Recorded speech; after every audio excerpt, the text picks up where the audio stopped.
স্ত্রী তার স্বামীর হক নষ্ট করে আরেকজনকে দিয়ে দিছে, স্বামী যদি ক্ষমা না করে তাকে তালাক দিয়ে দেয়, আল্লাহ তাআলা বলেন শিরক এত বড় গুনাহ, একমাত্র আমাকেই সিজদা করতে হবে, একমাত্র আমাকে আমারই ইবাদত করতে হবে, এছাড়া কোথাও ইবাদত করা যাবে, কাউকে সিজদা করা যাবে?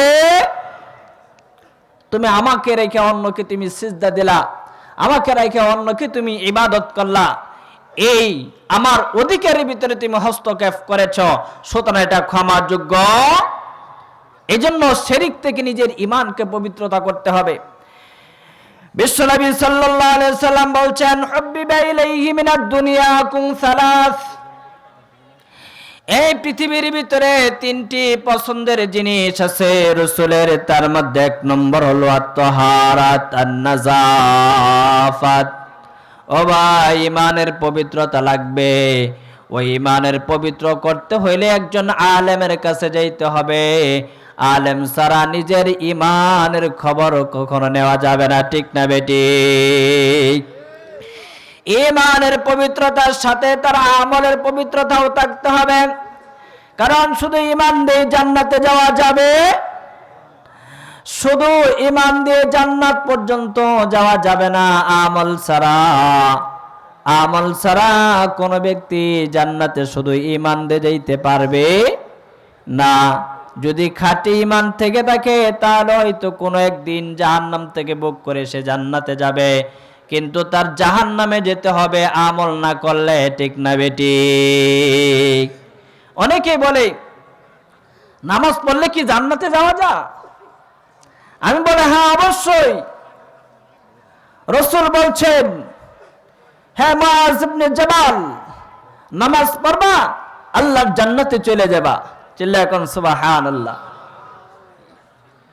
ইন্নাস সালাতা তানহা আনিল ফাহশাই ওয়াল মুনকার।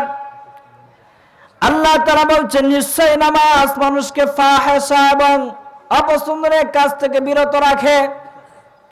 যে ব্যক্তি ফাহশা এবং অপছন্দের কাজ থেকে বিরত থাকে সে ব্যক্তি জান্নাতে যাবে। এটি রাসূল বলেছেন, তোমার আমলকে নাযাফাত করো, তোমার আমলকে পবিত্র করো, তোমার ঈমানকে পবিত্র করো। দুই নম্বর পছন্দ হলো নিসা, মহিলারা আল্লাহ তাআলা আল্লাহ রাসূলের কাছে সবচেয়ে পছন্দের ছিল, কারণ এমন একটা সমাজে বিশ্বনবী সাল্লাল্লাহু আলাইহি সাল্লাম আগমন করেছেন, যেই সময়ের ভিতরে বিশ্বনবী সাল্লাল্লাহু আলাইহি সাল্লাম আগমন করেছেন ওই সময়ের ভিতরে নারীর কোনো অধিকার ছিল না। আজকে আমাদের সমাজে কিছু মানুষ আছে নারীর অধিকার নিয়ে, নারীর অধিকার বাস্তবায়নের জন্য সমাজে নেমেছে, রাস্তাঘাটে নেমে গিয়েছে, অথচ এই পৃথিবীর ভিতরে সবচেয়ে নারীদের অধিকার হরণ করে তারাই, ঠিক না বেটি?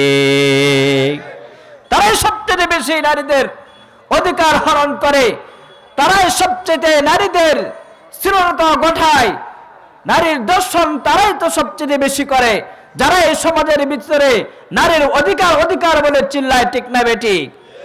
আমার নবী, আপনার নবী মুহাম্মদুর রাসূলুল্লাহ সাল্লাল্লাহু আলাইহি ওয়াসাল্লাম যখন পৃথিবীতে আগমন করেছেন তখন পৃথিবীর ভিতরে সবচেয়ে সংকট ছিল নারীর অধিকার নেওয়া। নারীর সমাজের ভিতরে কোনো ধরনের অধিকার ছিল না।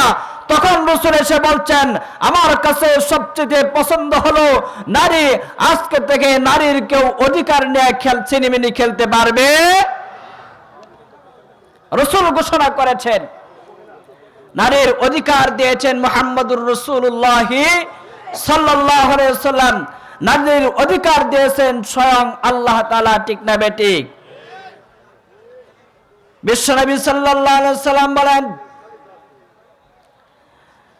আমার দুই নম্বর পছন্দ হলো নারী। ভাই, নারীর সাথে ভালো আচরণ করবা, নারীর সাথে কখনো খারাপ আচরণ করবা না। নারীর সাথে যদি ভালো আচরণ করো তাহলে নারীর কাছ থেকে অনেক কিছুই পাইবা।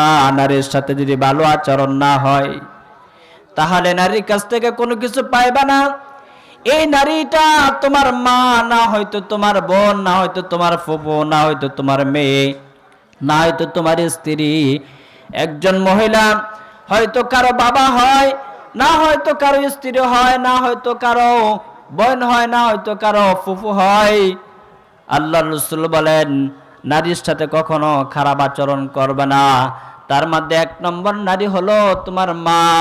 তোমার মায়ের সাথে কোনোদিন খারাপ আচরণ করবে না,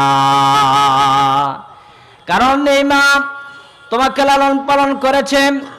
এই মা তোমাকে লালন পালন করে নিজের গর্ভের ভিতরে 1 দিন না 2 দিন না 10 মাস 10 দিন পর্যন্ত ধারণ করেছে। এই মায়ের সাথে কোনোদিন খারাপ আচরণ করবে না। নারীর অধিকার রাসূল দিয়েছেন, এজন্য নারীর কখনো অধিকারে হস্তক্ষেপ করবেন না। 3 নম্বর হচ্ছে ওয়াজুইলাত কুররাতু আয়ুনি ফিস সালাত। বিশ্বনবী সাল্লাল্লাহু আলাইহি সাল্লাম বলেন 3 নম্বর পছন্দ হলো নামাজ, এজন্য নামাজ পড়বেন, এটা রাসূলের পছন্দ। 3টা পছন্দের সাথে যদি আপনার পছন্দ মিলে যায়, হতে পারে রাসূলের সাথে আল্লাহ তাআলা জান্নাত দান করবে। চিল্লায়ে বলেন সুবহানাল্লাহ। ওয়া আখিরু দাওয়ানা আলহামদুলিল্লাহি রাব্বিল আলামিন।